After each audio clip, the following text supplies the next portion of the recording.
The Senate will come to order. The senators will take their seats. Those persons not entitled to the privileges of the floor will retire to the gallery. Good morning, senators.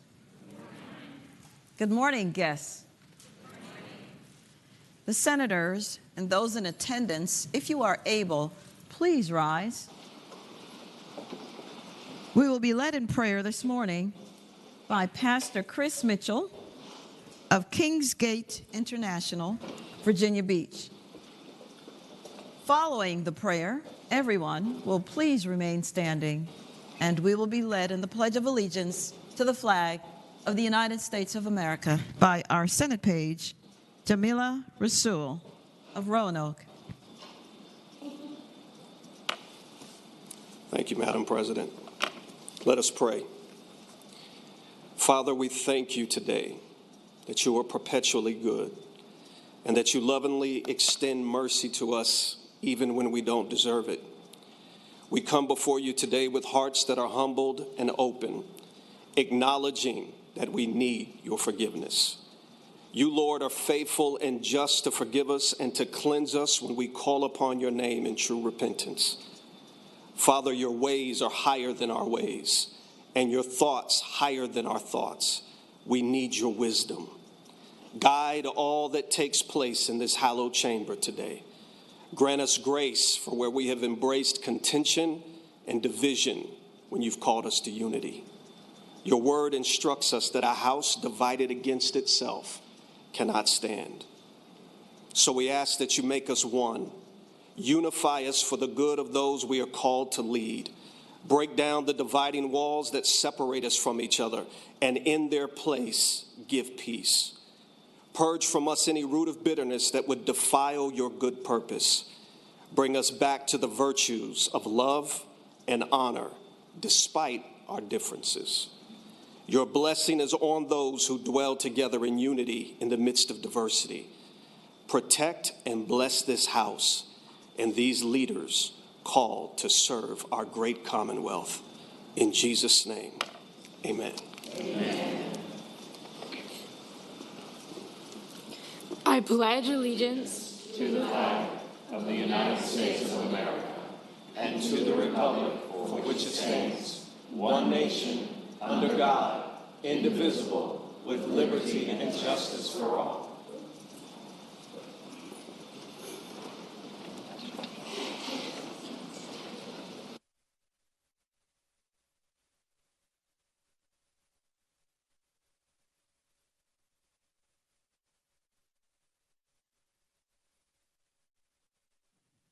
The clerk will call the roll. All those present, please vote aye.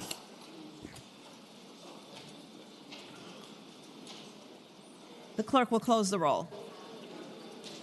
You have a quorum, Madam President.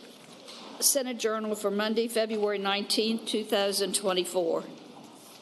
The junior senator from Virginia Beach, Senator Rouse, moves that the reading of the journal be waived. All those in favor of waiving the reading of the journal will record their votes aye. Those opposed, no. Are the senators ready to vote? Have all the senators voted? Does any senator desire to change their vote? The clerk will close the roll. Ayes 39, noes 1. Ayes 39, noes 1. The reading of the journal is waived. The clerk will report any communication from the House of Delegates. Chair recognizes the senator from East Fairfax County, Senator Surville. Good afternoon, Madam President. Good afternoon. Madam President, I move to waive reading of the House communication. The question is, shall the reading of the communication from the House be waived? Those in favor of waiving the reading will record their votes aye. Those opposed, no. Are the senators ready to vote? Have all the senators voted? Does any senator desire to change their vote? The clerk will close the roll. Ayes 38, noes 2. Ayes 38, noes 2. The reading of the communication from the House of Delegates is waived. The clerk will report any communications from the governor. We do not have any, Madam President. Chair recognizes the senator from Eastern Fairfax County, Senator Surville. Thank you, Madam President. I move to suspend the rules and grant the privileges of the floor to my friend and a very distinguished person. The question is, shall the rules be suspended and the privileges of the floor granted to a distinguished person. Those in favor of that motion will record their votes aye. Those opposed, no. Are the senators ready to vote? Have all the senators voted? Does any senator desire to change their vote? The clerk will close the roll. Ayes 40, no 0. Ayes 40, no 0. The rules are suspended and the privileges of the floor are granted. Chair now recognizes the junior senator from Loudoun, Senator Perry, for the purpose of presenting our distinguished guests. Good morning, Madam President. I rise for an introduction. Good afternoon. The senator has the floor. Madam President, today on the floor with us is my dear friend, my constituent, and my Congresswoman, Jennifer Wexton.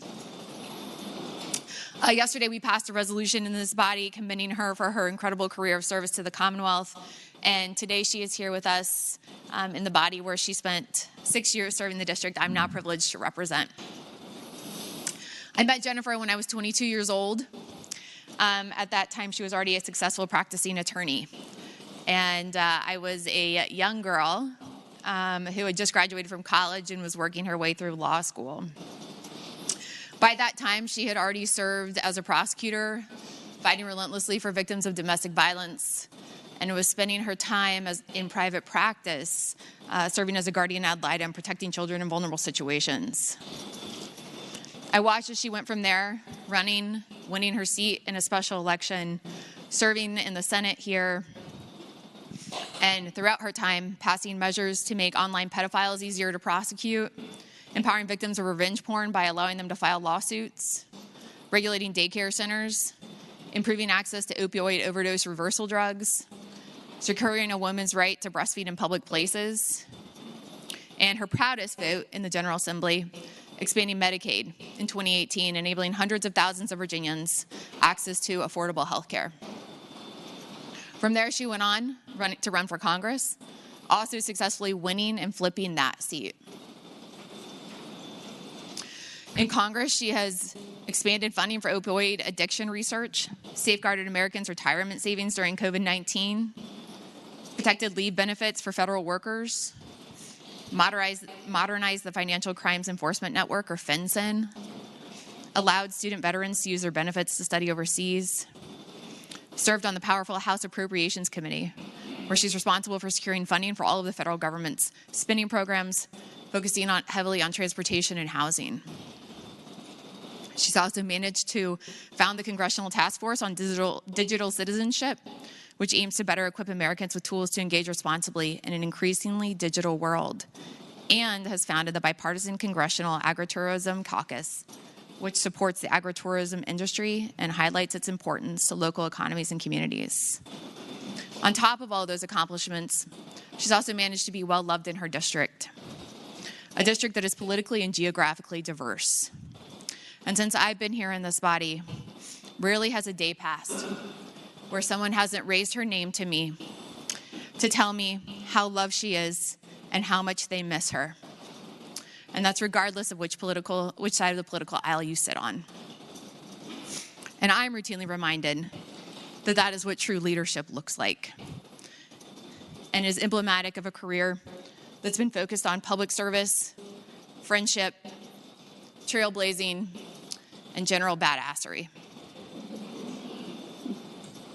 This past year, as I ran for office, I was often at events with Jennifer. And because we share similar backgrounds, I was often introduced as being the political child of Congresswoman Wexton and Congresswoman Spanberger. But I actually disagree with that assessment, as both of them are far too young to be my mother, and I like to think of them as big sisters who have enormous footsteps to try to walk in, to follow in, and to keep up. Today, I hope the members of this body will join me in celebrating Congresswoman Wexton and all of her accomplishments, and the members of this body will join me in thanking her for her many, many years of service to the Commonwealth, to this, and to our country. Thank you, Madam President. Thank the senator. If we will join now in welcoming our distinguished guest.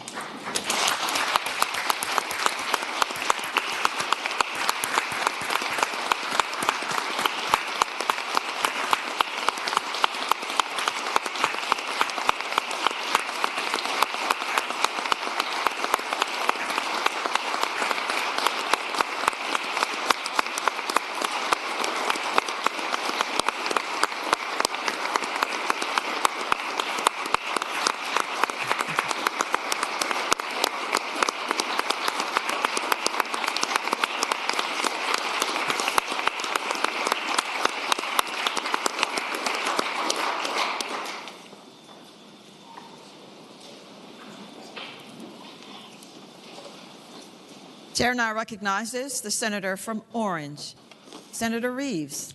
Thank you, Madam President. I rise for an introduction. The senator may continue. Madam President, it's my honor today to introduce our pastor who gave the invocation today. And let me say what a fitting invocation that was. Chris Mitchell Jr. is the founder and senior pastor of Kingsgate Church in Virginia Beach, Virginia, president of Kingsgate International. He was ordained in 2004, and he's ministered extensively across the United States internationally. He's been married to his bride, Alicia, since 2005. They have 3 daughters, Shiloh, 14, Nariah and Naomi, 10, so he's got twins, and an 18-month-old son, Eliakim. Madam President, I would ask you to give them the pastor the warm welcome of the Senate. Thank you, Pastor, for coming. Thank you for your prayer, and thank you certainly for all the many sacrifices that you provide for those in your community and beyond. We're grateful to you. Senators, let us give him the warm welcome of his Senate.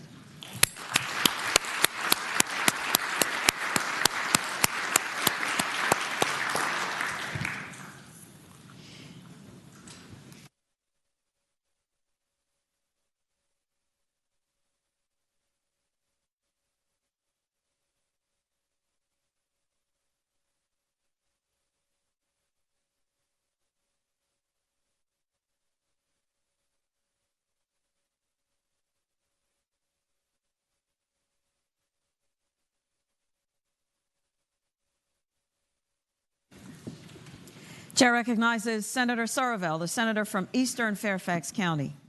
Thank you, Madam President. I rise for an introduction. The senator has the floor. Thank you, Madam President. I, too, like the junior senator from Loudoun, also rise to introduce the body to my good friend, Congressman Jennifer Wexton. Jen and I have graduated law school right around the same time, I think 1990. I'm 96, she was 95. Got to know her as a baby lawyer in the Loudoun County Courthouse doing DUI and speeding tickets back in the day. We didn't get to know each other well until 2007.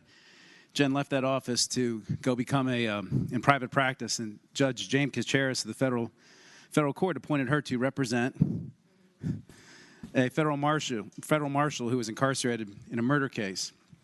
And I was on the other side, and Jen and I became very close in that case. My father always said that when you represent a really awful person as an attorney, they put your name all over the paper. Somehow she escaped that. But it was a good case, and we bonded closely over that. It was shortly after that when Jen decided to run for Commonwealth Attorney in Loudoun County, with my pushing her in the back. And she came very close, so that when Mark Herring decided to move up, there was one person everybody turned to run for the state Senate that year. It was Jen Wexton. And, Jen, I think, had a short but stellar career in this body. I unfortunately was only able to serve with her for 2 years in the state Senate. She sat behind me right over there at that 3 top. Me and McPike were up there where Senator Pekarsky and Senator Salim are now.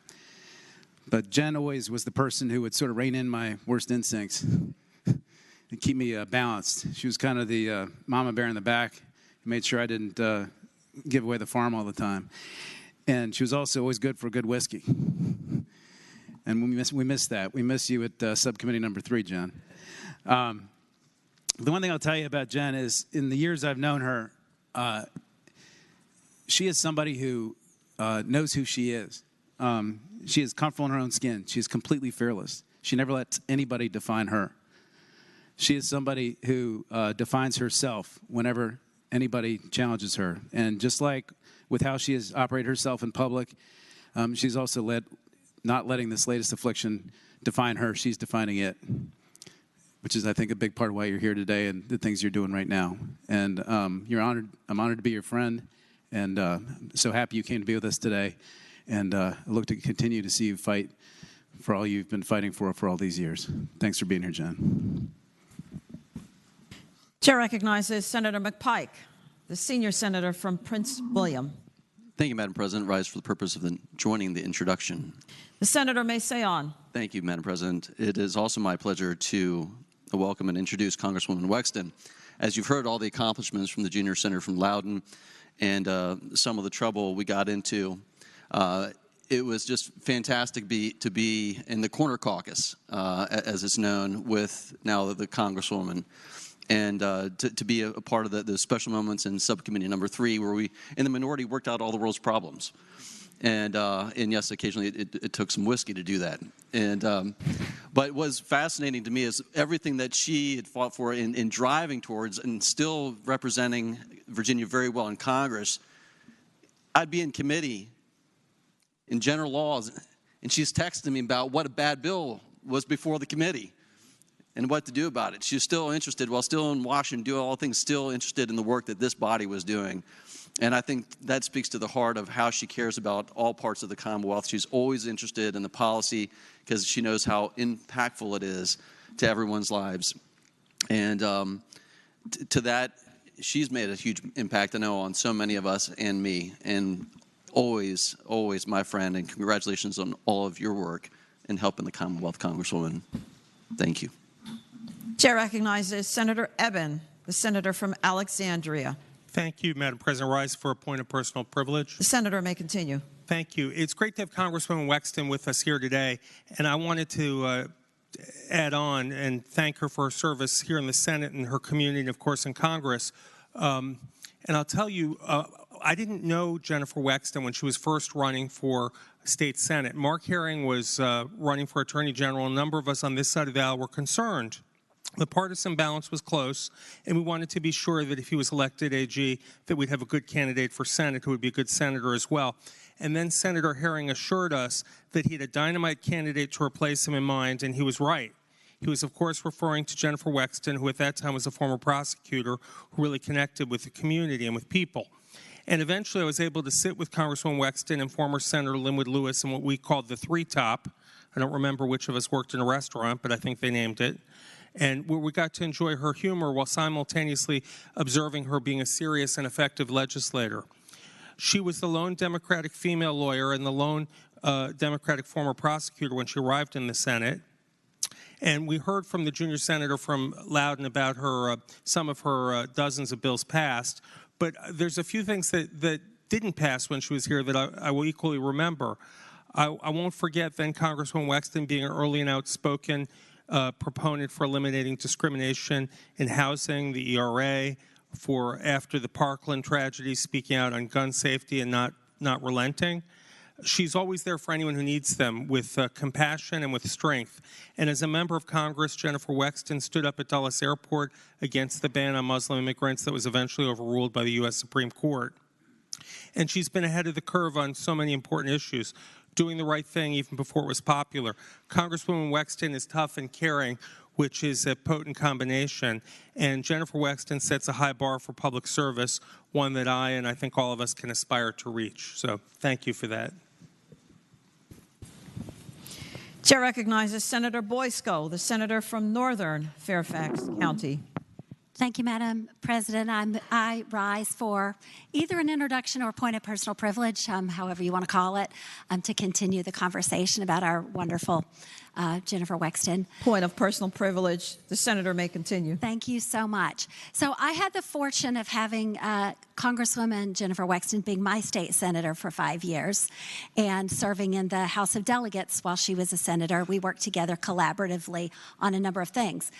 I remember when she first arrived in 2014 after winning the special session, she would come back home and tell us, I'm the baby senator, and that she was new and she was learning and she was watching and waiting.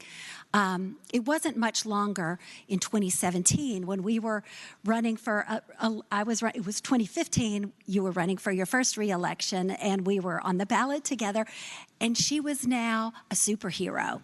She was, and you heard the senator from Loudoun talking about, the prosecuting the bad guys. Well, that was her message that year, that she was a superhero with a cape and getting the bad guys and getting it done, and it's absolutely true.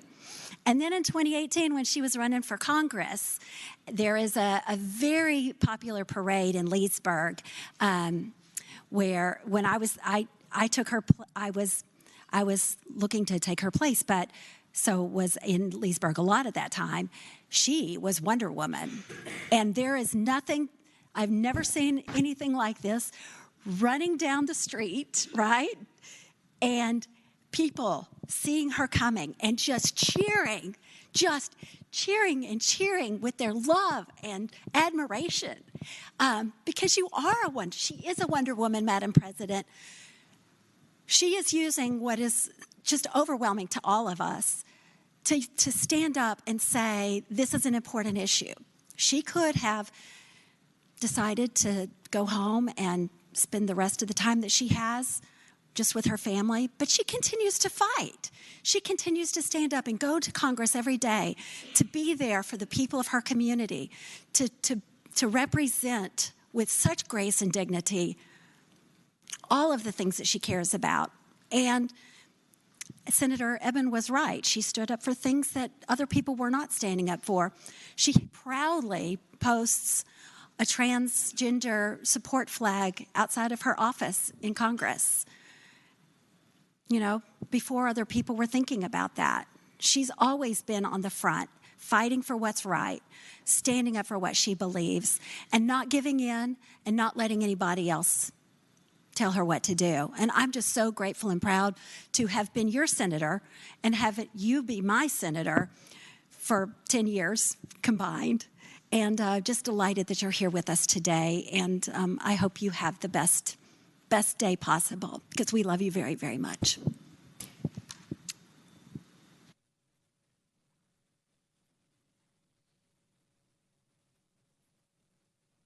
Chair recognizes Senator Favola, the senator from Arlington. Thank you, Madam President. Madam President, I rise on a point of personal privilege. The senator may continue. Thank you, Madam President. I rise to join my colleagues in welcoming and acknowledging the wonderful, wonderful person that Congresswoman Wexton is. Some of us may remember that Senator Wexton's first committee assignment in the Senate was serving on rehabilitation and social services. That's a very important committee. And on that committee, she did an enormous amount of work. And I think her touch, her intellect, and the laws that she helped us pass have made Virginia a much better place, a much fairer place, a more welcoming place. On the Rehabilitation and Social Services Committee, she worked to strengthen our child welfare laws. I know we worked together to ensure that our children who age out of foster youth actually have a safety net under them. We call that fostering futures, so they're able to access services until they're 21. She knew how important that was because of her work as an attorney and her work as an advocating for youth in her professional career. She also worked diligently on providing services to survivors of sexual assault and domestic violence. And I can remember when we had a very heated session, some of you probably remember as well, when we had to pass legislation to hold universities accountable when there was actually sexual assault on college campuses. I don't know if many of you remember that session, but Congresswoman Wexton was a key player in having us pass laws that now have not only accountability, but services available and a more comprehensive approach when it comes to preventing sexual assault on our college campuses. I just want to say that Senator Wexton, or Congresswoman Wexton, I should say, always approached problems with a diligence and intellect that really I haven't seen matched in the Senate. She always came up with a new way of thinking about something, or a new, maybe we can amend a different section of the code to get to the same place, or maybe we want to carry that language through multiple sections to ensure that we really do have the safety net we want. And she always was courageous. She never, ever gave up on something she felt strongly about. And she's living that today with grace and courage that I think all of us are grateful for. And we just extend our love to you, Congresswoman. You are an amazing person, and I'm so glad you touched my life and the lives of the Virginians, and I was honored that you served with me in the Senate. Thank you, Madam President. Chair recognizes the senior senator from Fairfax, Senator Marsden. Thank you, Madam President. Rise for point of personal privilege. The senator has the floor. Thank you, Madam President. I was one of the first who got to meet Jennifer Wexton before coming here to the Senate. I was recruiting candidates that year and was given the name of a former prosecutor from Loudoun County. And remember, Jennifer, we went out to lunch, you and me and Andrew, and I couldn't wait, Madam President, to get back to my car so I could call Dick Saslaw and tell him the search is over. As far as I'm concerned, it's a done deal. This is our candidate. And I just hope, Jennifer, you know how much we love and respect you. Thank you, Madam President.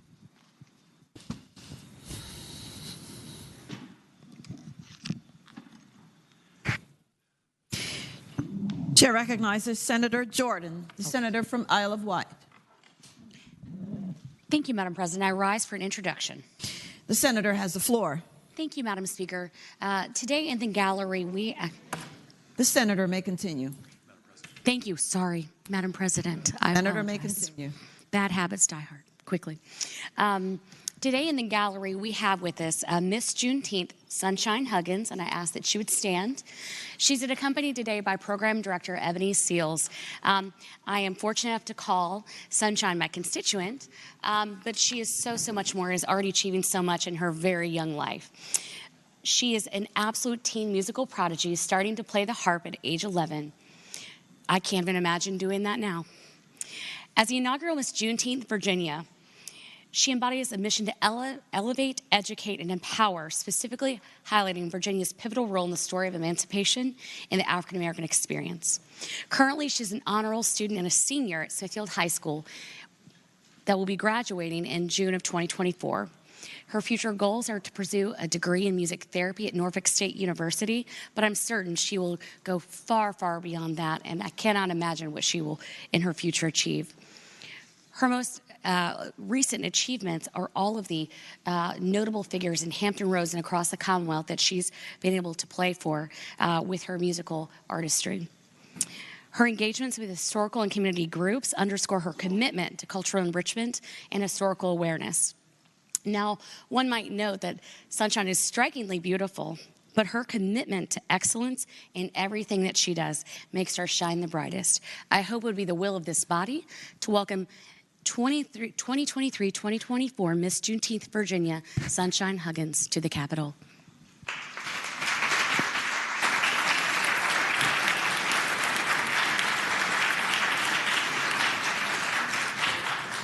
Good afternoon to you. It is so wonderful to see you and to hear of your many accomplishments, and we hope the best for you. Please continue to show your leadership. And thank you also for helping to bring Miss Juneteenth USA to Virginia itself. Thank you very much, and thank you for your service in our great military. Senators, let us give them the warm welcome of their Senate.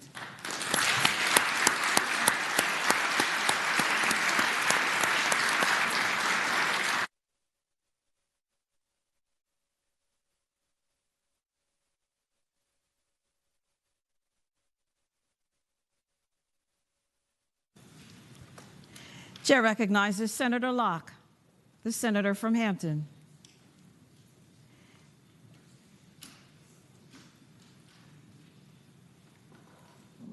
Madam President, I rise on a point of personal privilege. The senator has the floor.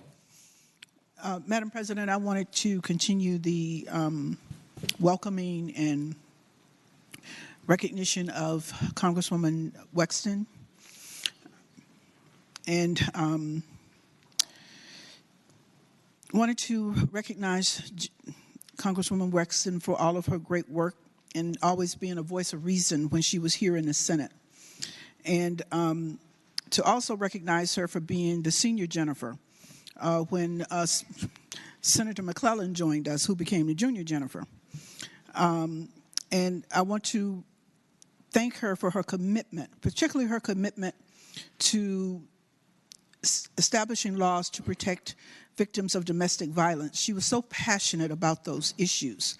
But most importantly, When Senator McEachin decided to run for Congress and won that seat, he was our caucus chair. And I received a call from then Senator Wexton, who said to me, "So why isn't your name in for becoming our caucus chair?" And I said, "Well, Jennifer, I'm not interested." And she said, "Well, you are now." So I was basically voluntold to run for caucus chair of our caucus. And I want to thank you, Jennifer, for that, because it was your wisdom and your asking me and seeing in me something that I didn't see in myself. And I want to thank you, and thank you for all of your service to us. I appreciate that, and I appreciate you. Thank you.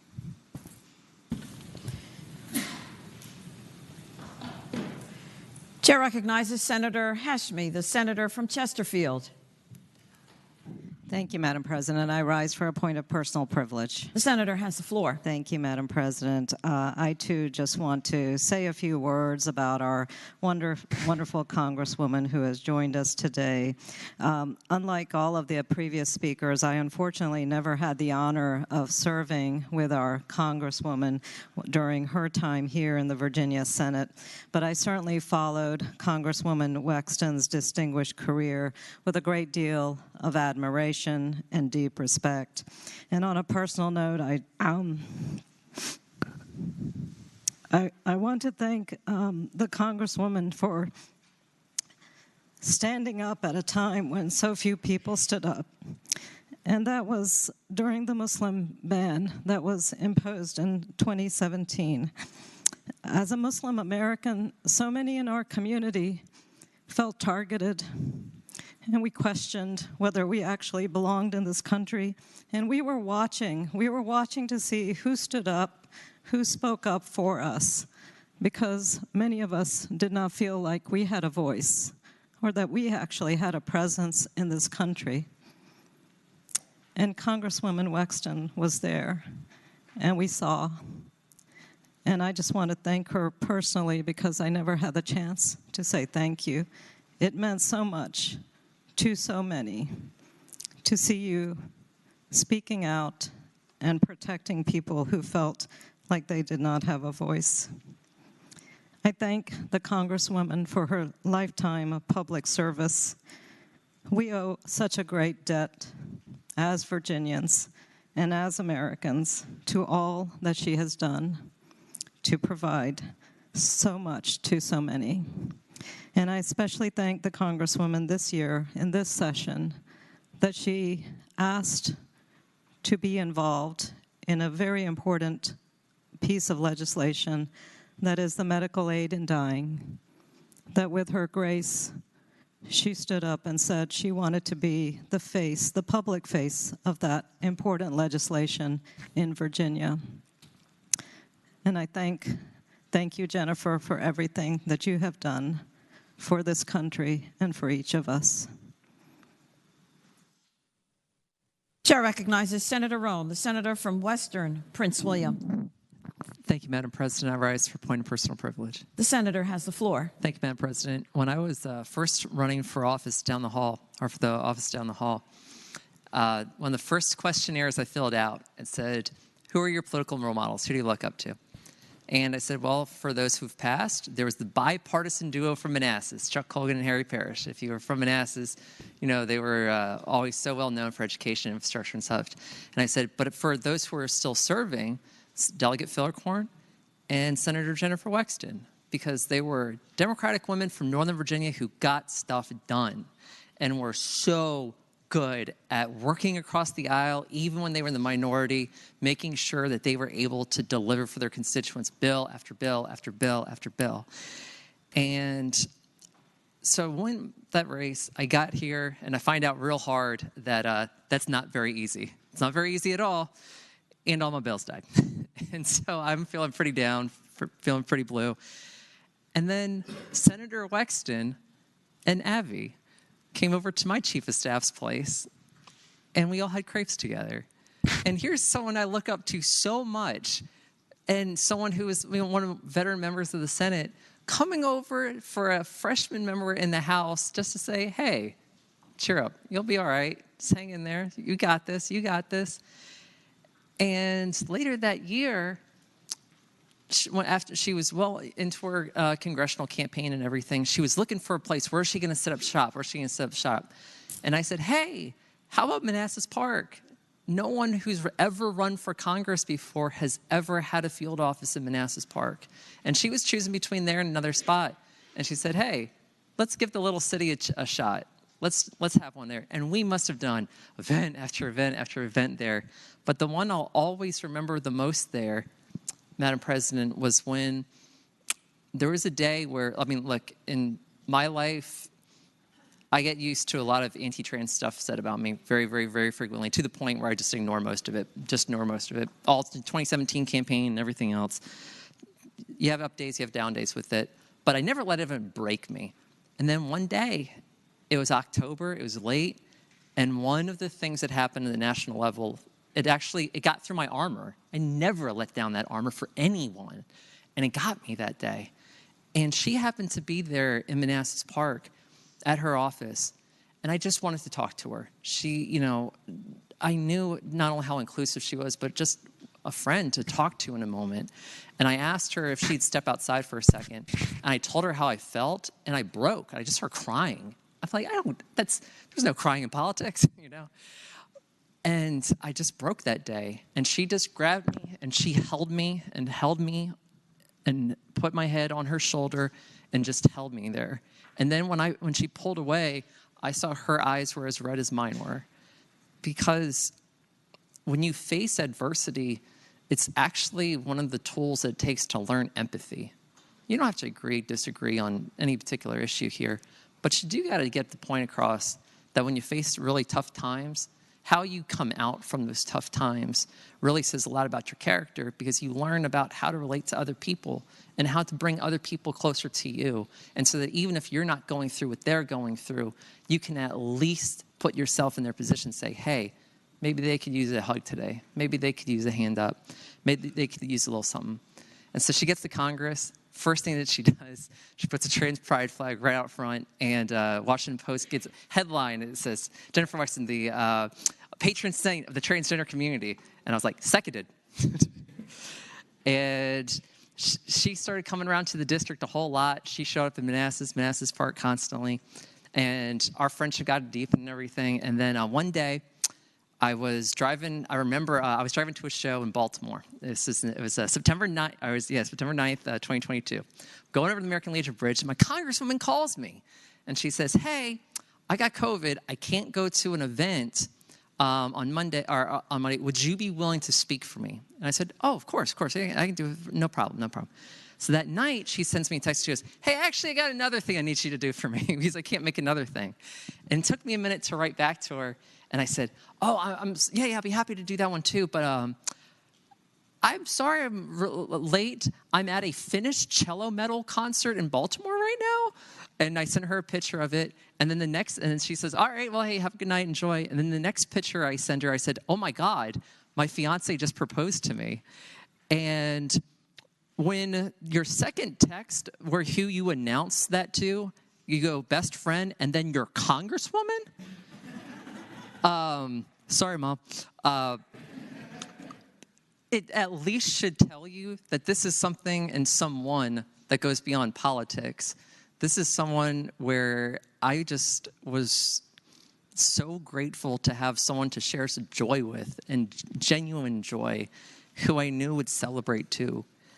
And in the years since, she has made me laugh so much. She is one of the still reigning members of the Hair Caucus. We always hold that very strong together.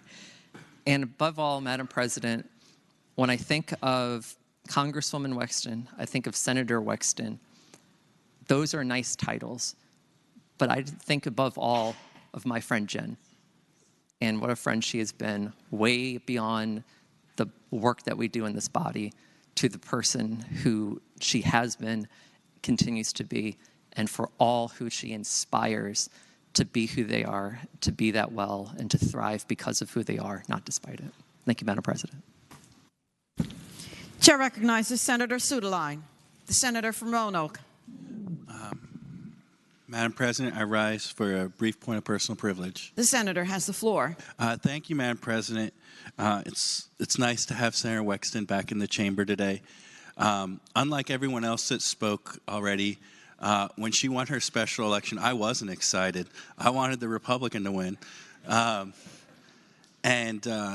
it created a huge stir amongst all the aides, because at the time, Senator Vogel was here, and not many other young women. And so the arrival of Senator Wexton, there was a lot of chatter amongst the aides, and people were very excited about a new generation of folks coming to serve in Richmond. And she was very nice to me as an aide, and I ended up getting elected almost the very next year, and she was incredibly kind to me in Senate Transportation where we worked, and a lot of folks have talked about the different legislation she worked on, but the legislation that I think of her most closely with was fair housing protections. And she championed the expansion of fair housing protections, and I was happy to support her in that effort. And, you know, we'd try year after year, and then she got elected to Congress, and the cause continued and it ultimately was achieved. But I appreciate her being at the forefront on that, and I most of all appreciate the personal kindnesses that were shown to me, both as an aide across the building and also as a very young member, and I welcome her back today. Thank you, Madam President.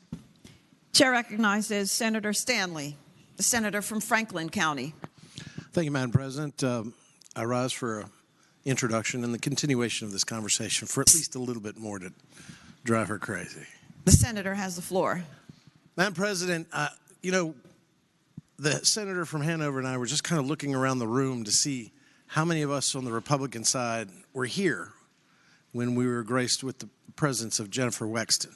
It's not many of us, which means we're old.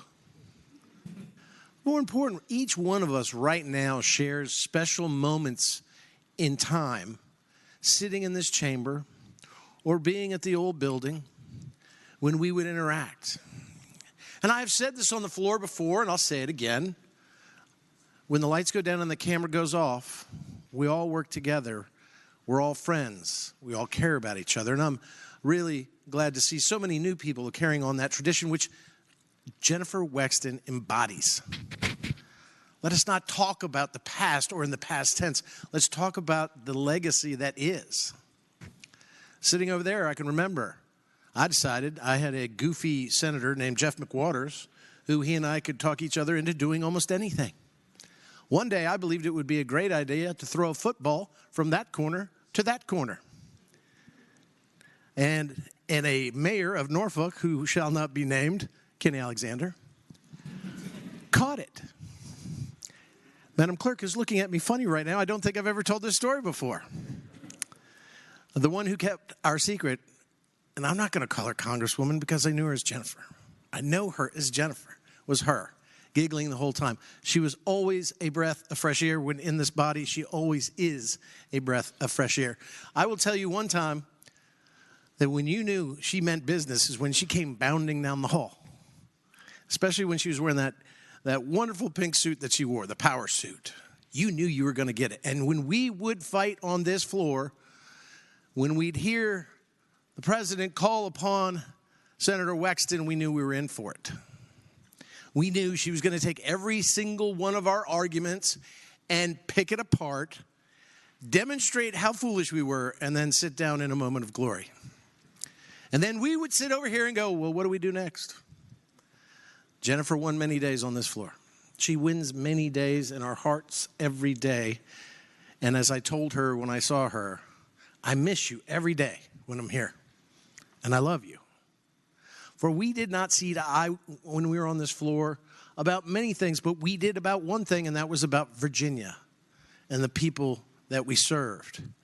There can be no greater legacy than the bills that you have written, the people that you have served, and the differences that you make here. Because as soon as we are retired or beaten, there's There's no painting on the wall for us here. People remember you in stories occasionally, but they move on to the next person. But not Jennifer. Jennifer's spirit and heart stays in this body. I am reminded, Madam President, of another good friend that we lost. One of my best friends, and sorry guys, I have some dumb best friends, I apologize, Don McEachin. And Don called me up one time and said, you got to run for Congress. I got to get you up here for Congress.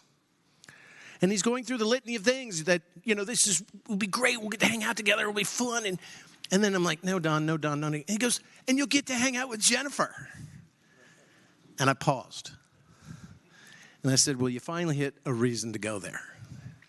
I never went, but I know that he thought of her highly as well. And I miss him every day. Let us look around this room, because you don't know how long you're going to sit in these seats, and be guided by the relationships that you make, for they transcend politics. They transcend ideas, because it is the humankind that we all dwell in, and we're all trying to do something good for the people that we serve. We may just have different values or beliefs in how we accomplish them.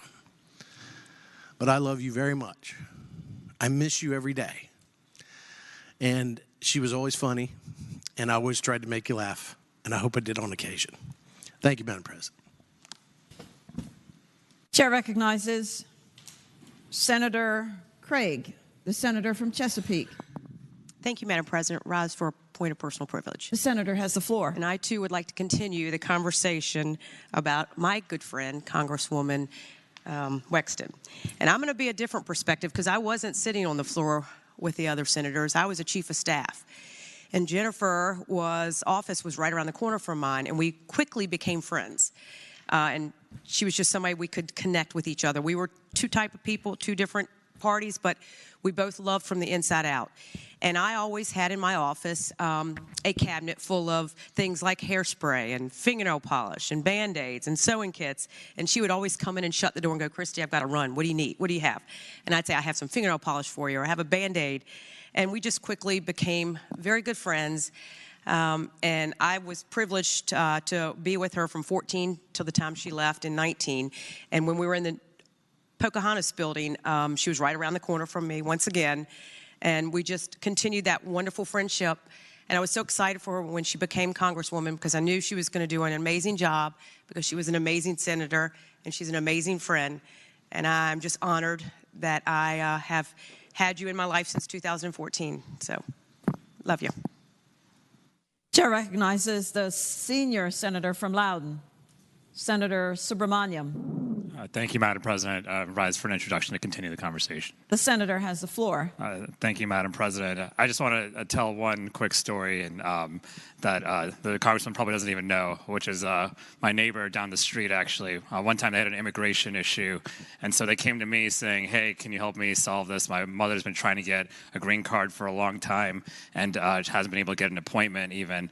And so I called Congresswoman Wexton and her team and asked her for help, and within days they got that appointment, and they were eventually able to get their citizenship. And the mother, every time I see her, even now, when I walk down the street, she thanks me, and I always just say, thank Congresswoman Wexton, thank Congresswoman Wexton. And I have dozens and dozens of stories like that. And the one thing I just want to, impart is that, Congresswoman Wexton, you may not even know all the people who you helped, and all the people who really look up to you, and all the people that whose lives you've touched because of the amazing work that you and your team have done over the years. And so I just want to thank you from the bottom of my heart, from everyone in Loudoun County and everyone that you've served, for all your service and for all that you've done, and for the example you've set for future legislators like us. Thank you. Chair recognizes the senior senator from Virginia Beach, Senator DeSteph. Madam President, I rise for a quick point of personal privilege and to continue the conversation. The senator may continue. So, Madam President, I came in shortly thereafter, Senator, now Congresswoman Wexton, and it was kind of interesting because I didn't know how long she had been here until we were walking over to the governor's dinner, and she goes, hey, this is for freshmen, but I never really got to go see the governor as my freshman year. So I never got to this dinner. So I believe Senator Aird now was a delegate at the time at the same dinner, if I'm not mistaken. And we're walking over there, and she's talking to me. And we had shown up early that weekend, and she was an early person on the weekend, as I am. And we had a couple of conversations in her office. And I remembered it, and I remembered two things.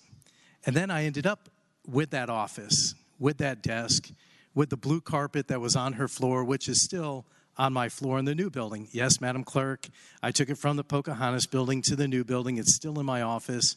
It's still there. It's going to stay there. It's my memory of Jennifer Wexton. Well, I also took over her old desk.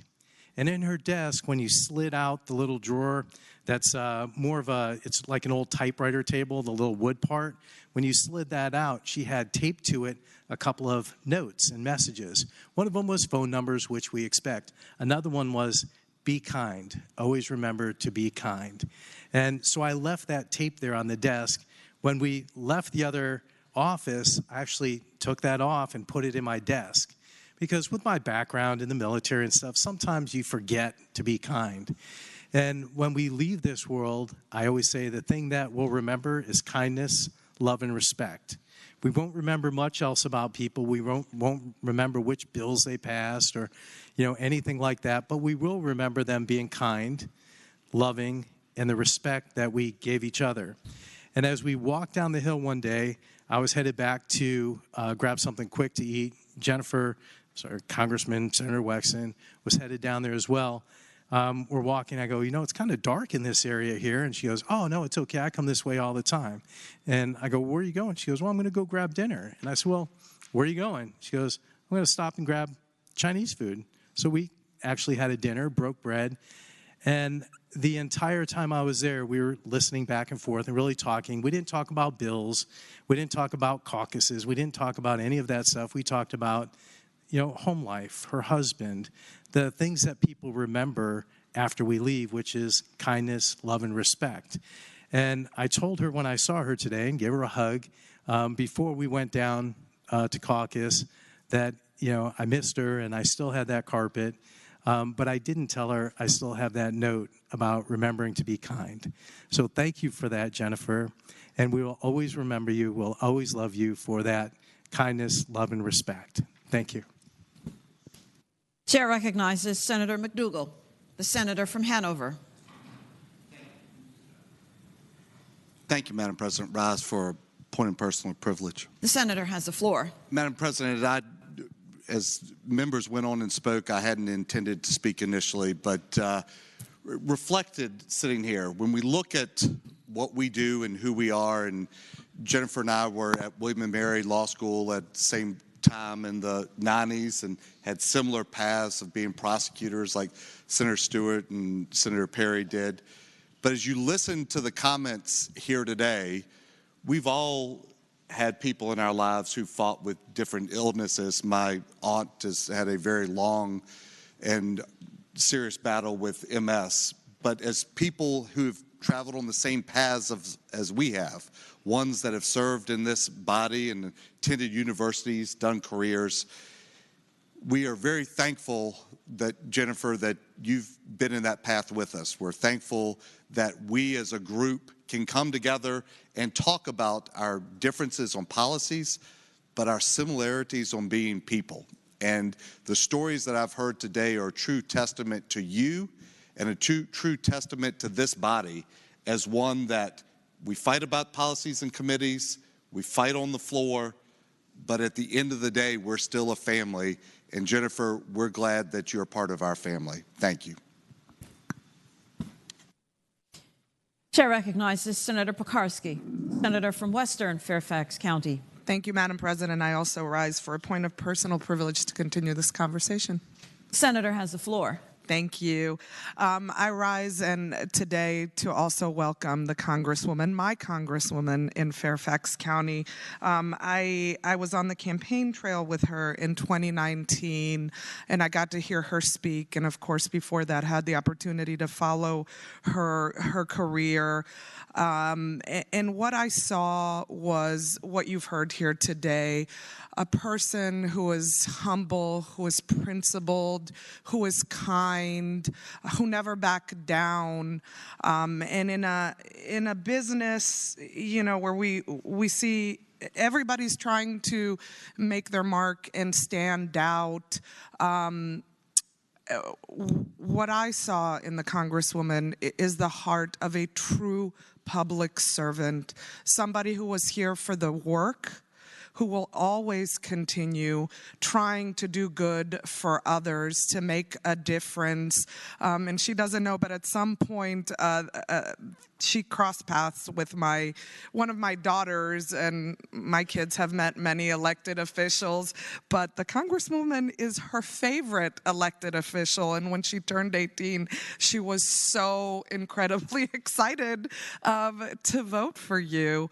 And it's just such an honor for me today to be able to be here and to speak about you and join everyone here about somebody who is such a role model to those of us who are here now. So welcome.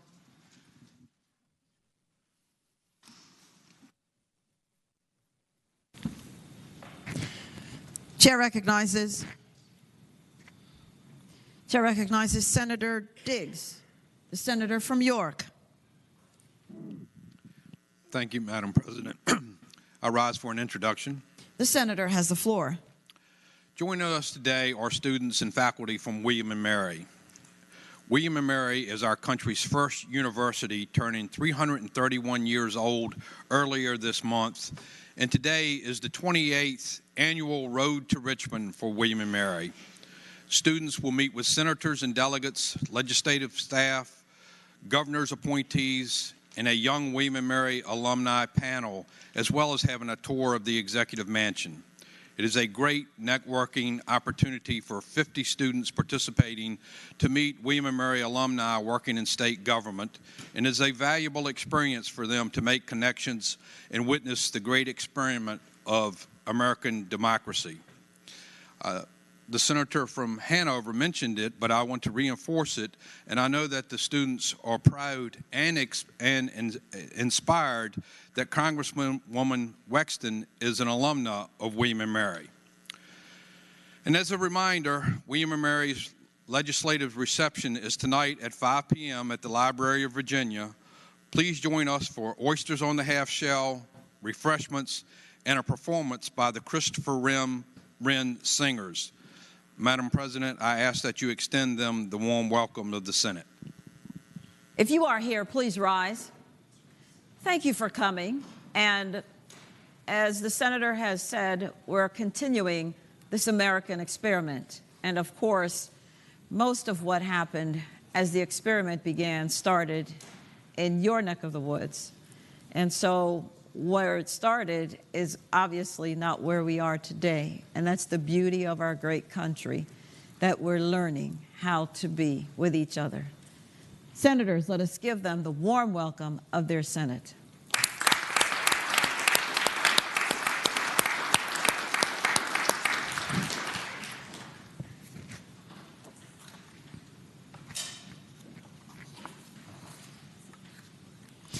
Chair recognizes Senator Deeds, the senator from Charlottesville. Madam President, I rise for an introduction. The senator has the floor. Madam President, ladies, members of the Senate, we have a group in the gallery from the Virginia Community Criminal Justice Association, or VCCJA. This is an association of local government employees working at criminal justice agencies across the Commonwealth, particularly in the areas of local probation, pretrial services, and community corrections. These folks work hard to keep our community services running, our court services running, and ensure everyone is meeting their obligations before and after their court date. Primarily, they're involved in pretrial services. This group is working hard to expand pretrial services into parts of the Commonwealth where they don't currently exist, and specifically those areas are Charlotte, Buckingham, Cumberland, Powhatan, then Allegheny, Bath, Botetourt, and Highland. Please, Madam President, I would appreciate it if you would extend to this group from VCCJA the warm welcome of the Senate. We thank you for coming. Good afternoon to you, and thank you for all that you do in our great community, and especially in the court system, so that it can work efficiently and justice can, of course, be had by all. Senators, let us give them the warm welcome of their Senate.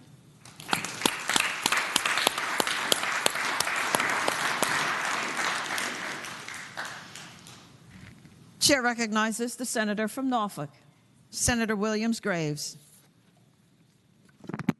Thank you, Madam President. I rise for the purpose of an introduction. The senator has the floor. Thank you, Madam President. Today in the gallery, we have Virginia Organizing, and I would ask them to stand. Virginia Organizing is a nonpartisan statewide grassroots organization dedicated to challenging injustice by empowering people in local communities to address issues that affect the quality of their lives. Virginia Organizing especially encourages the participation of those who have traditionally had little or no voice in our society. By building relationships with individuals and groups throughout the state, Virginia Organizing strives to get folks to work together democratically and nonviolently for change. Please join me, Madam President, and members of the Senate in giving them a warm Senate welcome. Good afternoon to you, and thank you for coming. So glad to see you, and thank you for all that you do in our community. Senators, let us give them the wonderful welcome of their Senate.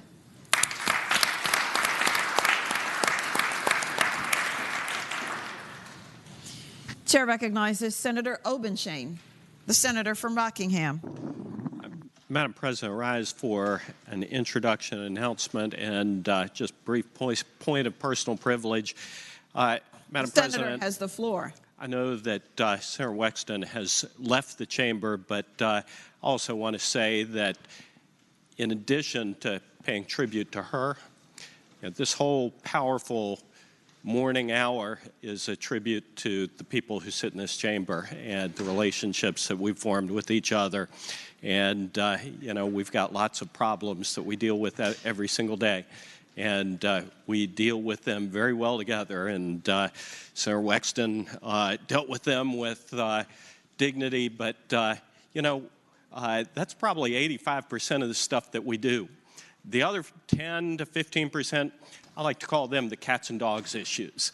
And I think it's important for us to be able to work together on those problems that face the Commonwealth of Virginia, be able to have those relationships and understand that those cats and dogs issues, not Senator Stanley's kinds of cats and dogs issues, those are the things we're supposed to disagree about, the things that mean that mean a lot to us, that give us a reason for having Republicans and Democrats, liberals and conservatives, but to be able to get by those issues and continue to solve problems for people of the Commonwealth, it's important for us to view each other as people. And the tributes here today, I think, just demonstrate that we really do value each other as people, and I value that part of my service more than anything else. But my introduction, I hope everybody was able to stop at the tent on the way over here and sample some of Virginia's finest agricultural products, poultry. We had the Virginia Poultry Federation from the Shenandoah Valley and from Southside Virginia here at the Capitol today. I do not know whether they are in the chamber, but I hope that you were able to stop and get some barbecued chicken that was barbecued yesterday or overnight by the West Rockingham Ruritan Club, lovingly and deliciously. We get that at lawn parties all summer long. and it is delicious.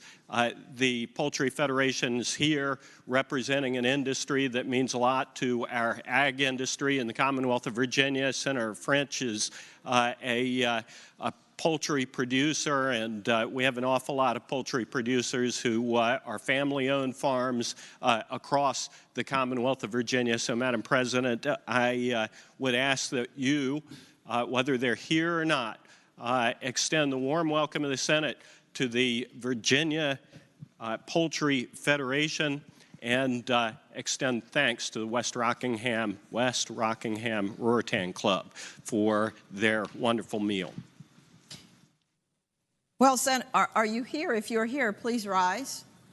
They are not. But for the record, it is said that the Army runs on its stomach, and apparently so does the Senate. And so we are always grateful when we are fed with such wonderful food, such wonderful meals, the Brunswick stew, the burgers, all of that. Keep it coming. Thank you very much. And so we shall give them the warm welcome of their Senate.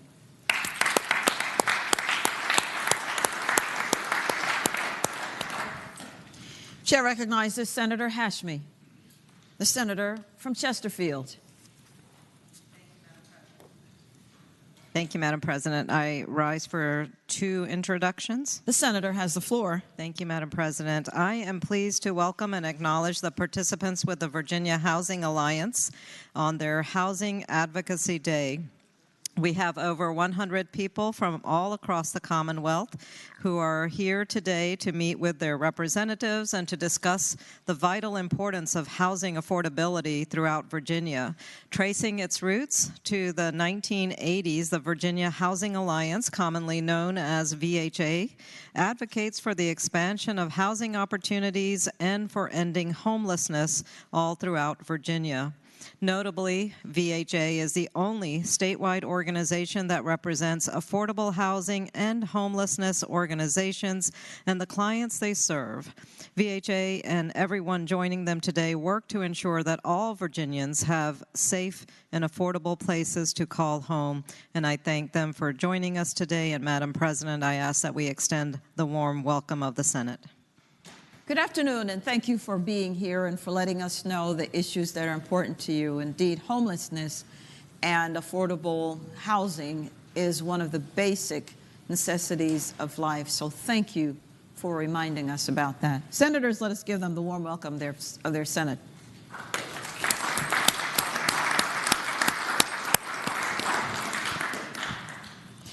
Senator Hashmi.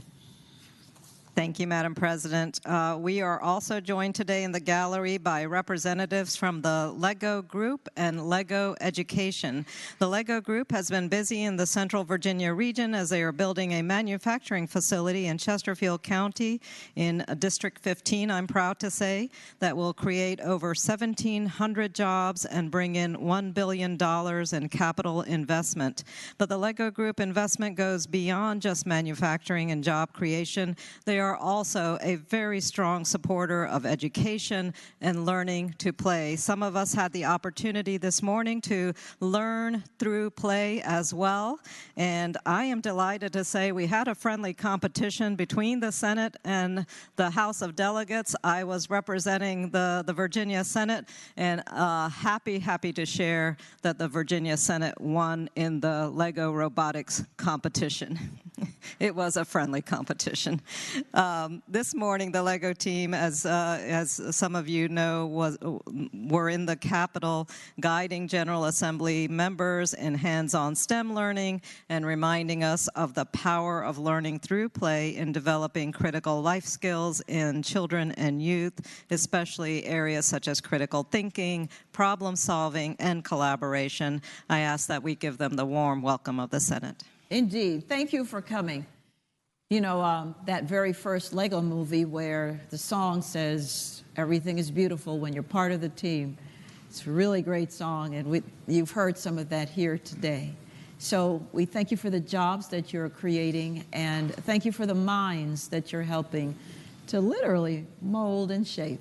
Thank you very much. Senators, let us give them the warm welcome of their Senate.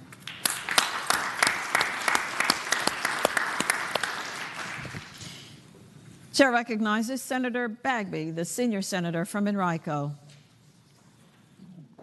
Thank you, Madam President. Madam President, I rise for an introduction. The senator may continue. Madam President, you probably wondering why I stood up and I don't have a green sheet.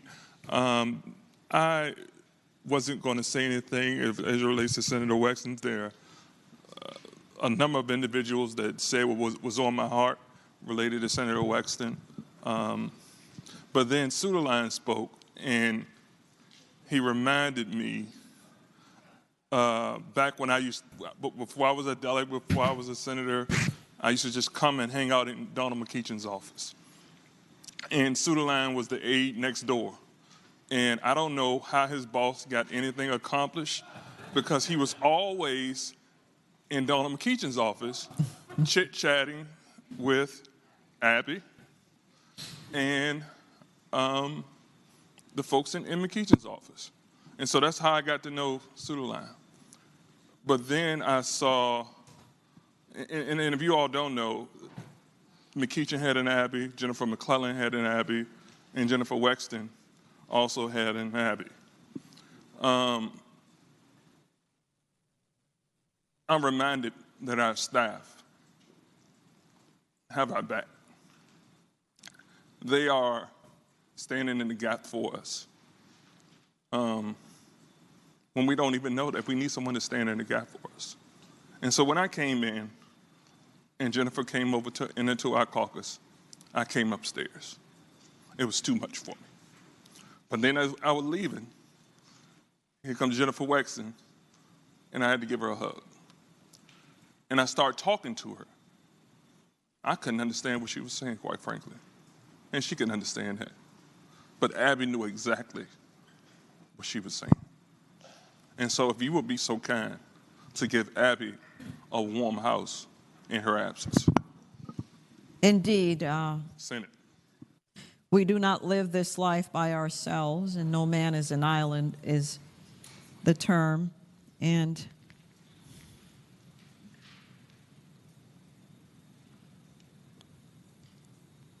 we all need help along the way. And as my grandmother said, the same people you meet going up, you're going to meet them down. So be very careful how you treat people. And so we could never fill these roles on our own, never. We need our staff to help us, and they become like a second family to us, so we're very grateful. And so, Abby, if you're listening, we're grateful and thankful for you, for what you continue to do for the Congresswoman.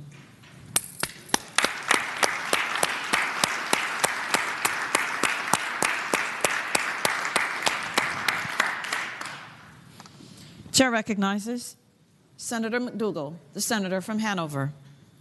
Thank you, Madam President. Rise for the purposes of an introduction. The senator has the floor. Madam President, I'm not sure if they're still in the gallery. I think some people had trains to catch, but we have a group from the American Heart Association. Madam President, you probably are aware of this, but today is February 20th is CPR Awareness Day, and this group is here for that and also here advocating. They have to advocate with House members because the Senate already passed Senator Rouse's bill on emergency room response. Madam President, many of us know individuals who have had heart issues. My father passed away 10 years ago from a heart attack, so this is near and dear to many of us, and we thank them for being with us today. I think we still have in the gallery Caden Shipley from the American Heart Association. I know Michael Robinson, a native Virginian, a Pro Bowler, was in the gallery, and as well as Kenneth Edmonds, a representative of the NFL. If you could give them all our thanks for their advocacy and what they do each day. Thank you for coming, and thank you for what you do to help remind us about the heart issues and what the signs are, and for the sacrifices you certainly make in doing so. Thank you very much. Senators, let us give them the warm welcome of their Senate.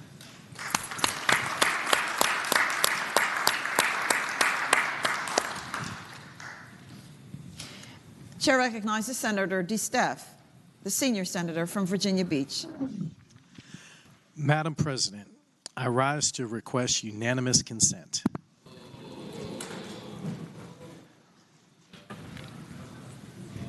The question is, shall... I have to...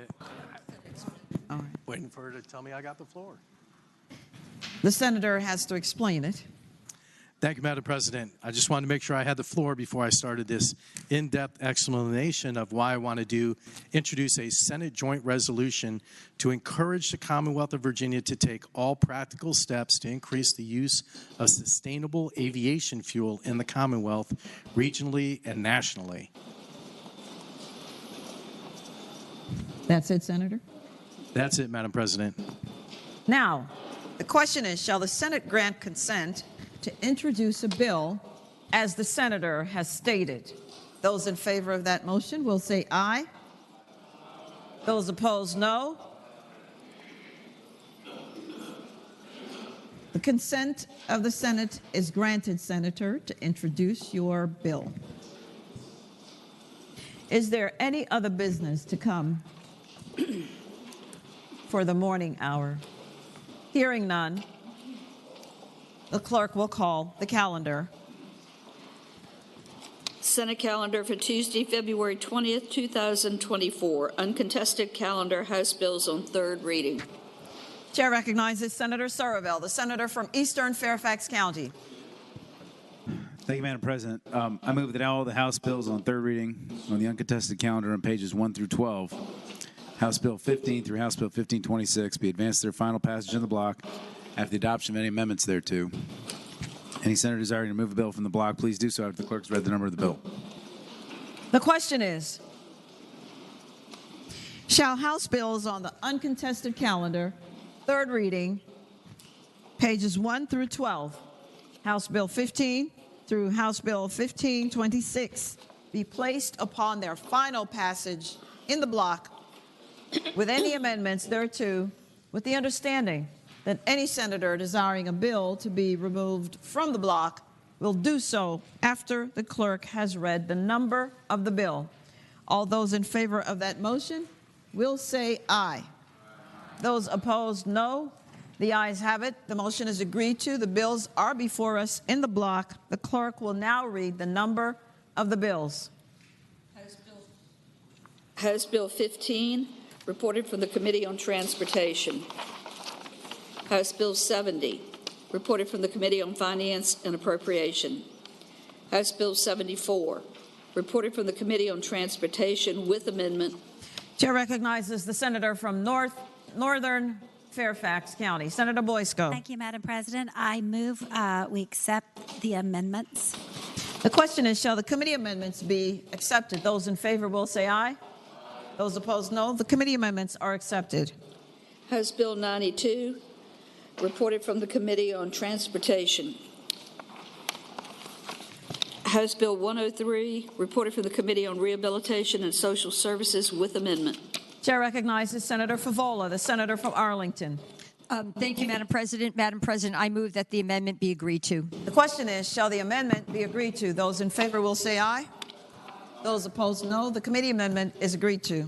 House Bill 159, reported from the Committee on Rehabilitation and Social Services. House Bill 191, reported from the Committee on Transportation. House Bill 201, reported from the Committee on Transportation. House Bill 220, reported from the Committee on Agriculture, Conservation, and Natural Resources. House Bill 330, reported from the Committee on Agriculture, Conservation, and Natural Resources. House Bill 361, reported from the Committee on Rehabilitation and Social Services. House Bill 472, reported from the Committee on Rehabilitation and Social Services. House Bill 522, reported from the Committee on Rehabilitation and Social Services. House Bill 574, reported from the Committee on Finance and Appropriations with amendments. Chair recognizes Senator Lucas, the senator from Portsmouth. Thank you, Madam President. Madam President, I move that the committee amendments be agreed to. The question is, shall the committee amendments be agreed to? Those in favor will say aye. Those opposed, no. The committee amendments are agreed to. House Bill 639, reported from the Committee on Finance and Appropriations. House Bill 656, reported from the Committee on Agriculture, Conservation, and Natural Resources. House Bill 688, reported from the Committee on Rehabilitation and Social Services. House Bill 844, reported from the Committee on Transportation. House Bill 845, reported from the Committee on Transportation.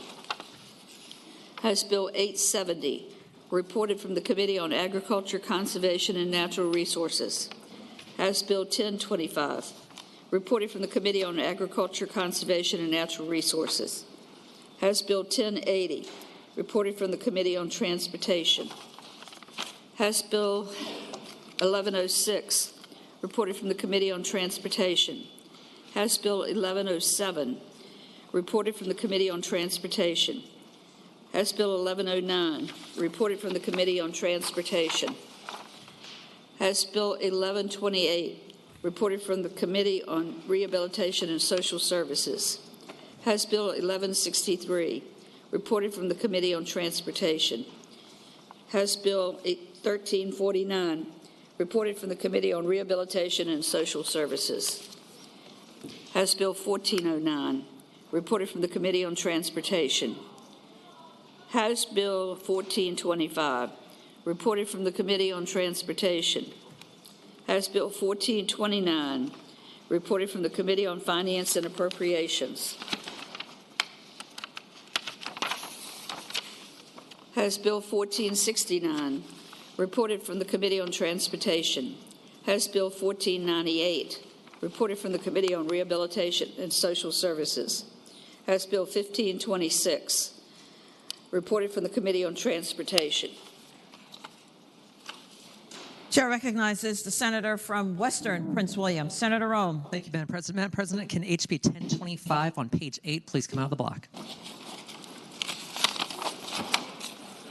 Without objection, House Bill 1028 is out of the block. 1025.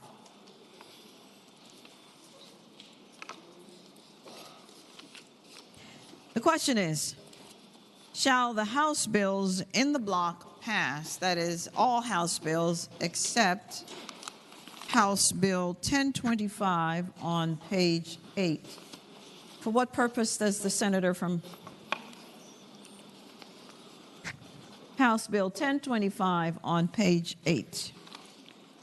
All those in favor of that motion will record their votes aye. Those opposed, no. Are the senators ready to vote? Have all the senators voted? Does any senator desire to change their vote? The clerk will close the roll. Ayes 40, no 0. Ayes 40, no 0. The bills in the block pass. Returning to page 8, House Bill 1025. Chair recognizes Senator Marsden, the senior senator from Fairfax County. Thank you, Madam President. I move that the bill pass. And speaking to that, the senator has the floor. Thank you, Madam President. My life is complete. I get to talk about roadkill. I move that the bill pass, and what the bill calls for is it allows that any deer, bear, turkey, or elk that appears to have been killed in a collision with a motor vehicle to be claimed by and awarded to any person. Current law allows a deer or bear to only be claimed by and awarded to the driver of a motor vehicle who collides with such animal. The motorist who hits the animal is still required to call police, and it is the responding officer who should verify that the animal was killed by a motorist accidentally and decides who the animal should be awarded to. I guess finders keepers, Madam President, and I would urge again that the bill pass. Chair recognizes Senator Surville, the senator from Eastern Fairfax County. Thank you, Madam President. Will the senator from senior senator from Fairfax yield for a question? Will Senator Marsden yield for a question? Reluctantly, Madam President. Senator yields. Senator Surville has the floor. Thank you, Madam President. You know, I'm not honored to serve on the Ag Committee, but you know, my granddaddy liked to have squirrel gravy, and I was just curious why squirrels aren't included in the reclamation, if there was a policy reason for that. Senator Marsden has the floor. Could you repeat? Why you're not allowed to reclaim roadkill squirrels? Madam President, no civilized human being reclaims a dead squirrel. Bennett did.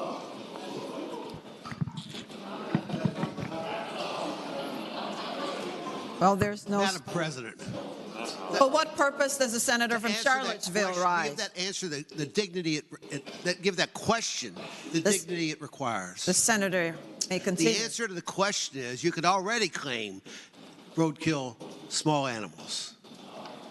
And if you know what you're doing, you can claim anything else too. There aren't enough game wardens. The reality is aren't enough game wardens to call them. If you eat skunk, you can.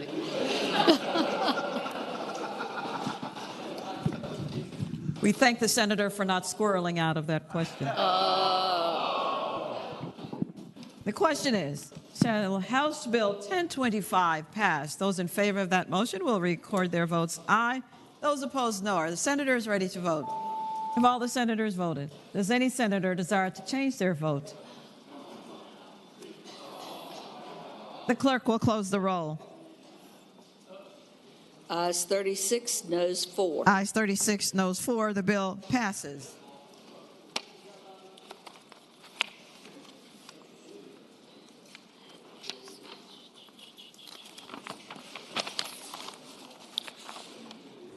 Regular calendar.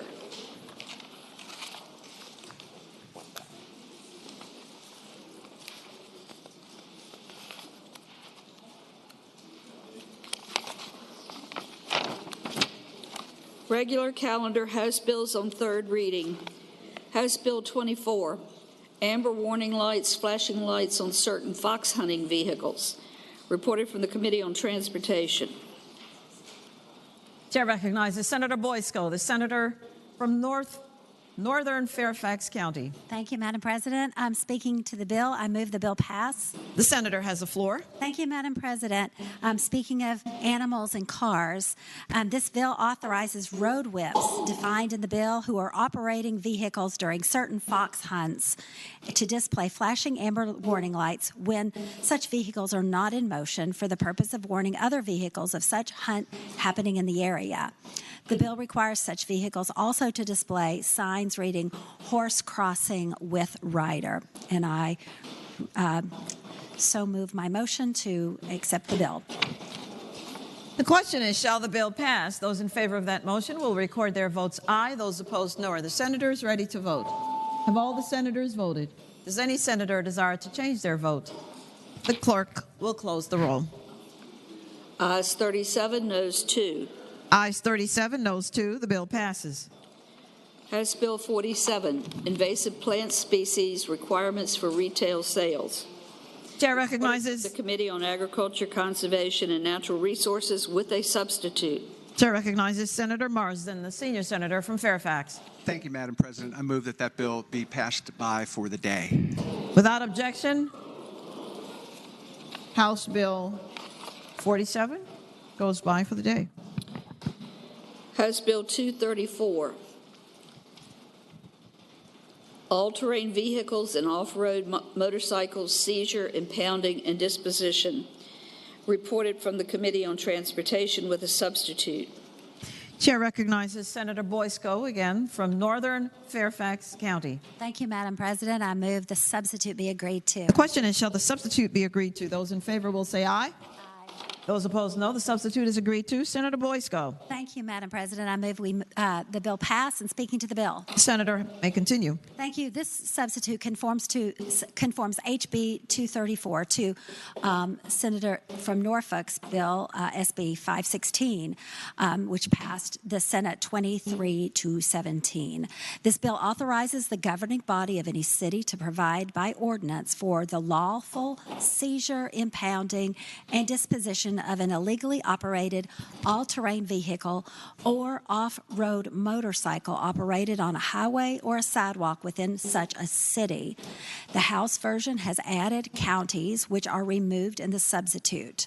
And it is exactly as our senator from Norfolk's bill passed out of this chamber. And I renew my motion to pass the bill. The question is, shall the bill pass? Those in favor of that motion will record their votes aye. Those opposed, no. Are the senators ready to vote? Have all the senators voted? Does any senator desire to change their vote? The clerk will close the roll. Ayes 23, noes 17. Ayes 23, no 17. The bill passes.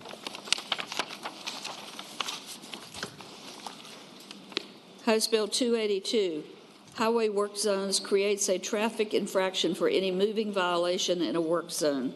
Reported from the Committee on Transportation. Chair recognizes again Senator Boysko. Thank you, Madam President. Move that we pass the bill. Speaking to the bill. The senator has the floor. Thank you, Madam President. As we know, there have been a number of fatalities on highway work zones over the past couple years. This bill creates a traffic infraction for any moving violation in a highway work zone that is punishable by a fine of not less than $300 for the first offense and not less than $500 for any subsequent offense. The bill provides that for any subsequent offense that occurs within the same 12-month period as another such offense, the fine shall not be less than $750. And I renew my motion to pass the bill. The question is, shall the bill pass? Those in favor of that motion will record their votes aye. Those opposed, no. Are the senators ready to vote? Have all the senators voted? Does any senator desire to change their vote? The clerk will close the roll. Ayes 33, noes 7. Ayes 33, no 7. The bill passes. House Bill 446, an airport has a lien on an abandoned or derelict aircraft on its property for all fees. Reported for the Committee on Transportation with amendments. Chair recognizes Senator Boysko, senator from Northern Fairfax County. Thank you, Madam President. I move the amendments be agreed to. Question is, shall the committee amendments be agreed to? Those in favor will say aye. Those opposed, no. The committee amendments are agreed to. Senator Boysko. Thank you, Madam President. I move the bill pass and speaking to the bill. The senator has the floor. Thank you, Madam President. This bill provides that an airport has a lien on an abandoned or derelict aircraft defined in the bill on its property for all fees and charges for the use of the airport by such aircraft and for all fees and charges incurred by the airport for the transportation, the storage, and removal of the aircraft. The bill authorizes an airport operator or his designee to retain, trade, sell, or dispose of an abandoned or derelict aircraft on the property of such airport. The bill provides for notice requirements prior to any such transfer of ownership interest in the aircraft. The question is, shall the bill pass? Those in favor of that motion will record their votes aye. Those opposed, no. Are the senators ready to vote? If all the senators voted, does any senator desire to change their vote? The clerk will close the roll. Ayes 18, noes 22. Ayes 18, noes 22. Bill fails. House Bill 568, Tax Exemptions Confederacy Organization. Reported from the Committee on Finance and Appropriations with a substitute. Chair recognizes Senator Lucas, the senator from Portsmouth. Thank you, Madam President. Madam President, I move the committee substitute be agreed to. The question is, shall the substitute be agreed to? Those in favor will say aye. Aye. Those opposed, no. The substitute is agreed to. Senator Lucas. Yes, ma'am. Madam President, I move that the bill pass. And speaking to the bill. The senator may continue. Madam President, this bill was conformed to Senate Bill 517. The patron is Senator Williams Graves. And, of course, the bill passed out of the Senate 23-16. But what the bill does, it eliminates the recordation tax exemption for any deed conveying real estate or the lease of real estate to the Virginia Division of the United Daughters of the Confederacy. It eliminates the tax exemption for real and personal property owned by the Virginia Division of the United Daughters of the Confederate. Madam President, that is essentially the bill, so I again move that the bill pass.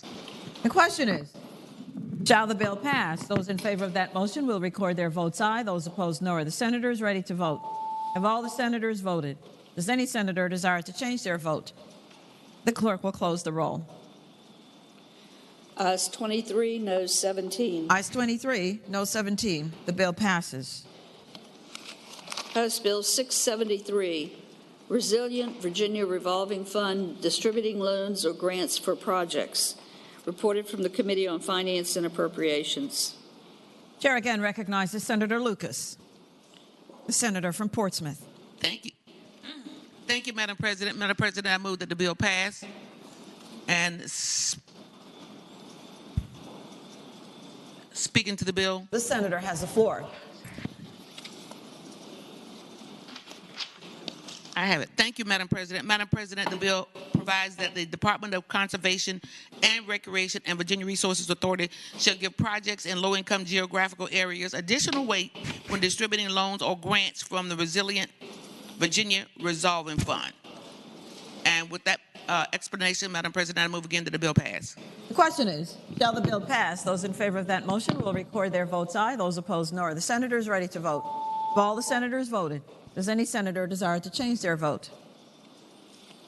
The clerk will close the roll. Ayes 28, noes 11. Ayes 28, noes 11. The bill passes. House Bill 1071, speed limits expands authority of any locality to reduce limit to less than 25 miles per hour. Reported from the Committee on Transportation. Chair again recognizes Senator Boysko, the senator from Northern Fairfax County. Thank you, Madam President. I move the bill pass. And speaking to the bill. The senator has the floor. Thank you, Madam President. This bill expands the current authority of any locality to reduce the speed limit to less than 25 miles per hour, but not less than 15 miles per hour on highways within its boundaries that are located in a business district or a residence district, to include highways within the state highway system, provided that such reduced speed limit is indicated by lawfully placed signs. The bill authorizes a locality to restore the speed limit that has been reduced pursuant to this authority, and requires the locality to notify the Commissioner of Highways of such a change in speed limit. This bill provides clarification to the localities on the process to follow the highways in the state highway system, expanding the current authority that was enacted by the General Assembly in the 2021 special session. Some localities have not been able to implement the statute since a section of the code empowered VDOT to deny such requests from localities. HB 1071 clarifies the section of the code to reinforce the original legislative intent, and I so move that we accept the bill. The question is, shall the bill pass? Those in favor of that motion will record their votes aye. Those opposed, no. Are the senators ready to vote? Have all the senators voted? Does any senator desire to change their vote? The clerk will close the roll.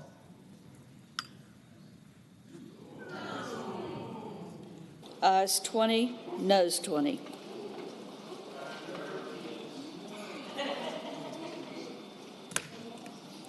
Chair votes no.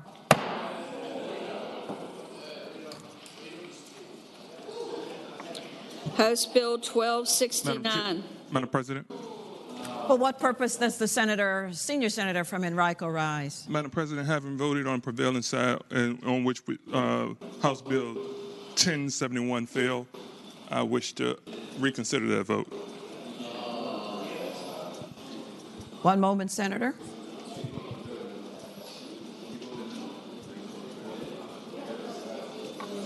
The question is, shall the vote by which HB 1071 failed be reconsidered? Those in favor of that motion will record their votes aye. Those opposed, no. Are the senators ready to vote? Have all the senators voted? Does any senator desire to change their vote? The clerk will close the roll. Ayes 40, noes 0. Ayes 40, noes 0. The bill is reconsidered again. Senator Boysko. Madam President, can that bill go? I request that bill go back for the day. Without objection, House Bill 1071 goes by for the day. House Bill 12. Madam President. For what purpose does the senator from Orange rise? Having voted on the prevailing side in which House Bill 446 on page 14 failed, I'd ask that we can reconsider that vote. The question is, shall the vote by which House Bill 446 failed be reconsidered? Those in favor of that motion will record their votes aye. Those opposed, no. Are the senators ready to vote? Have all the senators voted? Does any senator desire to change their vote? The clerk will close the roll. Ayes 40, noes 0. Ayes 40, no 0. The bill is reconsidered. Madam President, I ask that bill go by for the day. Without objection, House Bill 446 goes by for the day. House Bill 1269, barrier crimes, adult substance abuse, and mental health services exceptions. Reported from the Committee on Rehabilitation and Social Services with the substitute. Chair recognizes Senator Favola, the senator from Arlington. Thank you, Madam President. Madam President, I move that the substitute be agreed to. question is, shall the substitute be agreed to? Those in favor will say aye. Aye. Those opposed, no. The substitute is agreed to. Senator Favola. Thank you, Madam President. I now move that the bill be passed, and speaking to that motion. The senator may continue.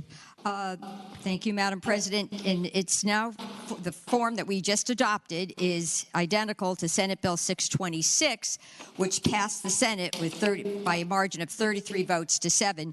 What this bill does is it removes certain barrier crimes for individuals who have done their time, but they wish to work in a substance abuse program or a mental health program as a counselor. What the second thing this bill does is, after a period of 5 years, if the individual has not faced another conviction, they can then apply for such jobs, and the agency may come up with additional criteria. They can apply to the Department of Behavioral Health and Developmental Services. They can apply to licensed programs by DBHDS or to programs administered by our community services boards. This bill attempts to fill a need for counselors and to do it in a way that evidence tells us is very effective. Individuals who have gone through similar challenges in their lives, have been able to overcome them, are now very well equipped to help others in the same situation. So having said that, Madam Chair, I again renew my motion that the bill pass. The question is, shall the bill pass? Those in favor of that motion will record their votes aye. Those opposed, no. Are the senators ready to vote? All the senators voted. Does any senator desire to change their vote? The clerk will close the roll. Ayes 30, noes 10. Ayes 30, noes 10. The bill passes. Regular calendars, House bills on second reading. Chair calls on Senator Sorovell, the senator from Eastern Fairfax County. Madam President, I move that all the House bills on the second reading of the uncontested and regular calendars, pages 16 through 28, House bills 54 through 1486, that the rules be suspended and the second constitutional reading of the titles be dispensed with. The question is, shall the rules be suspended and the second reading of the titles of House bills on the uncontested and regular calendars, pages 16 through 28, House bills 54 through House bills 1486, be dispensed with? Those in favor of that motion will record their votes aye. Those opposed, no. Are the senators ready to vote? Have all the senators voted? Does any senator desire to change their vote? The clerk will close the roll. Ayes 39, noes 0. Ayes 39, no 0. The reading of the titles is dispensed with. Senator Sorovell. Madam President, I move that all those bills now on third reading be passed by for the day. The question is, shall the House bills on the uncontested and regular calendars, now on their third reading, go by for the day? Those in favor of that motion will say aye. Those opposed, no. The ayes have it. The bills will go by for the day. Uncontested calendar, Senate bills on first reading. Senate Bill 29, a bill relating to the appropriation of public revenues for 2 years ending respectively on June 30th, 2023 and June 30th, 2024. Senate Bill 30, a bill for all appropriation of the budget submitted by the Governor of Virginia in accordance with the provisions of Sections 2.2-1509 Code of Virginia, and to provide a portion of the revenues for the 2 years ending respectively on the 30th day of June 2025 and the 30th day of June 2026.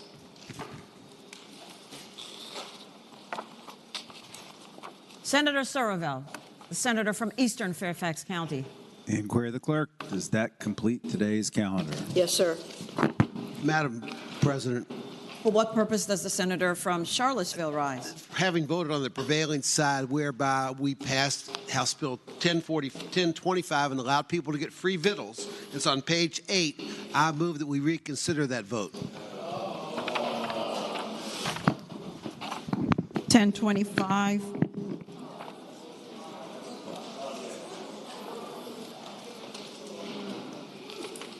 question is, shall the vote by which House Bill 1025 was passed be reconsidered? Those in favor of that motion will record their votes aye. Those opposed, no. Are the senators ready to vote? Have all the senators voted? Does any senator desire to change their vote? The clerk will close the roll. Ayes 40, noes 0. Ayes 40, no 0. The bill is reconsidered. Senator Marsden, the senior senator from Fairfax County. Thank you, Madam President. I renew my motion that the bill pass, and speaking to that. The senator has the floor. This is a bill that dealt with the reclaiming of animals struck by vehicles in the highway, and I move that the bill pass. The question is, shall the bill pass? Those in favor of that motion will record their votes aye. Those opposed, no. Are the senators ready to vote? Have all the senators voted? Does any senator desire to change their vote?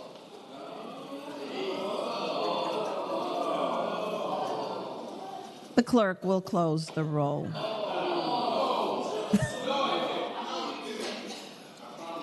Ayes 37, noes 3. Ayes 37, noes 3. The bill passes. The senator may put in a yellow sheet.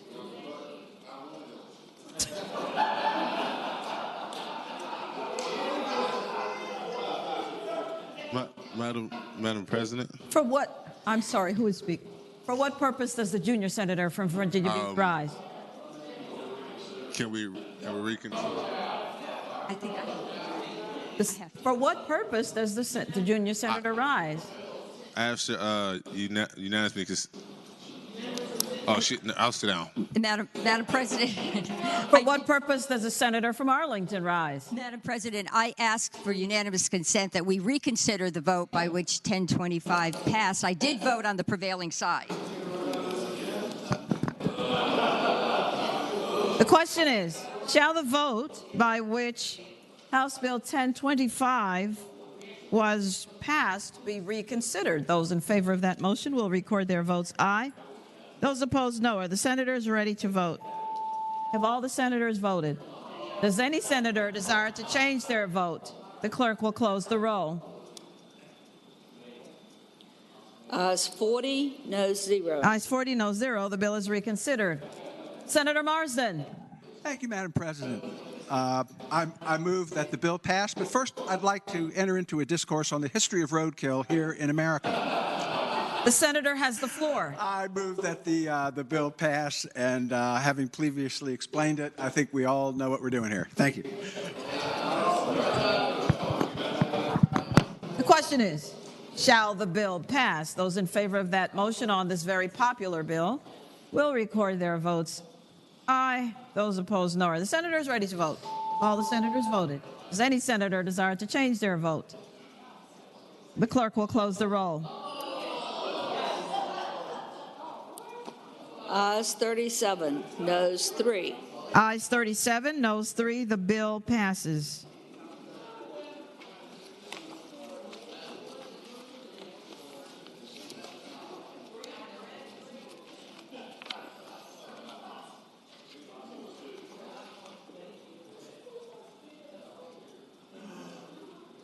Is there any other business to come before the Senate? The clerk will report any announcements on the desk. Today, Tuesday, February 20th, the Committee on Privileges and Elections will meet 15 minutes after adjournment, Senate Room B. The Committee on Agriculture, Conservation, and Natural Resources will meet 30 minutes after adjournment in Senate Room A. The Finance and Appropriations Subcommittee on Education will not meet. The Education and Health Subcommittee on Health will meet at 4 p.m. Senate Room C. Senators Favola, Suderline, Bagby, Aird, and Durant.